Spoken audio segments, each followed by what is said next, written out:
No human being with a common sense would accept that.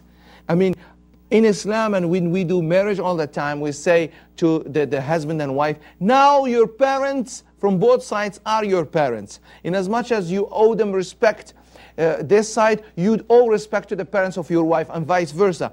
So we cannot have that establishment. And part of the marriage contract is the presence of the wali. Imagine that person dies, and then the husband says, you don't have a right to go. If he doesn't have a legitimate reason, he fears for her life, or there is context. That hadith, the very hadith you quoted, although the authenticity now is questionable, and we're not, even if let's assume it's very authentic, first and foremost, should be understood within a context. The fear for women. Women in Medina, when the Muslims migrated to Medina, were attacked. People, and the issue is very clear in the Quran, فَذَلِكَ أَدْنَى أَنْ يُعْرَفْنَ فَلَا يُؤْذَيْنَ. There was a harm, there were rapes. In society there is rape now all the time, and we hear about it. They say every second or 3 seconds there is a rape somewhere in the world. So there was fear, there was no police. So you want to escort that woman, take her to her father. So we can take that and then take it out of context and say, no, this is Am versus Khas. This is like general versus specific issue. There are a lot of hadiths, a lot of even verses in the Quran were meant specifically to a certain incident or certain people, not general. And then you take them and decontextualize them and say these are general. Now, it contradicts the common sense, namely. So treatment of women, status of women is an issue that comes up all the time when we say to the world, look at Islam was the first to recognize a woman as a person. We know in many cultures and societies, she was not recognized. A woman keeps her name. She doesn't take the name of her husband. A woman inherits, and also Quran stated that she can inherit. Just recently, the laws have legislated that and made it, yes, a woman can inherit. A woman can own. Even before Islam, women owned businesses. Prophet Muhammad married Khadija, who owned her business. He was actually her employee. And all these things just to prove that Islam, 1400 years ago, has given full right. And to wrap up to this question, let me just, bottom line, is that in Islam, man and women are different biochemically, but the souls are genderless. So God speaks to the souls, to the spiritual being who, me and you, we are spiritual beings going through human experience, and we are equal in the eyes of God. Physically we may not be equal. Responsibility we may not be equal based on our circumstances and what we can do and abilities, but definitely we are equal spiritually. A woman could be more pious than millions of men, and vice versa is true. The issue of Imam, this issue came up many times, and a few years ago a woman led the prayer, and people saying, is a woman allowed to lead prayer? Let's talk first about women are a full human being. You know, in many cultures, unfortunately in the old, cultures which were called also civilizations, they thought a woman is soulless. She doesn't have a soul. She is this and that. No, as a full human being. Women are scholars. Women are mothers. Women are teachers. So that's not a problem. But can a woman be an imam? An imam, requirements of imam is the availability. He has to be available all the time to be chosen as an imam.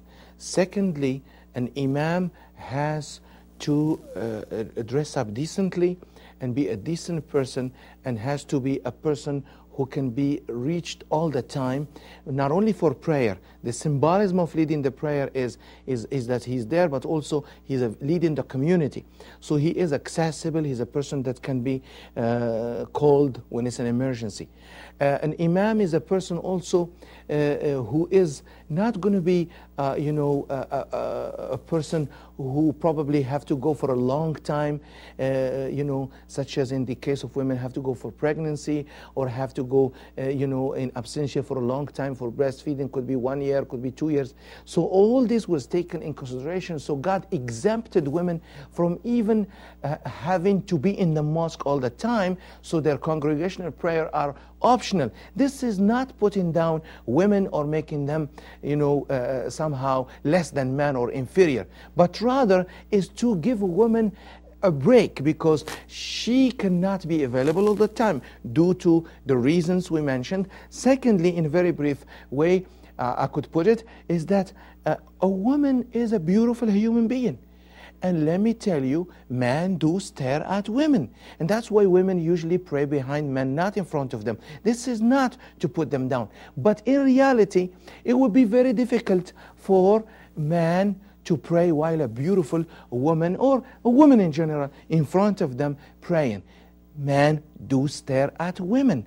And I can ask any man here present, men do stare at women, and they do stare at the shape and the look and this. So Islam is taking into consideration this to cut down any evil thoughts, wrong thoughts. We honor the woman by sparing her from this task of leading prayer. However, we're not saying that she cannot be a scholar, she cannot be a reference for religious learning. I have to emphasize that, and I have spoken enough about women being a source of knowledge in Islam. And of course, women can lead the prayer, can be imams for other women, and this is not something to be denied. I heard some opinions which are funny. Women can attend the funeral prayers, women can actually watch the deceased and lead the funeral prayer, and we have stories of that. But just the fact that they are allowed to be imams, the only thing is not to lead men for the reasons I mentioned, and for other reasons, because of time, I will probably in the future elaborate more on it.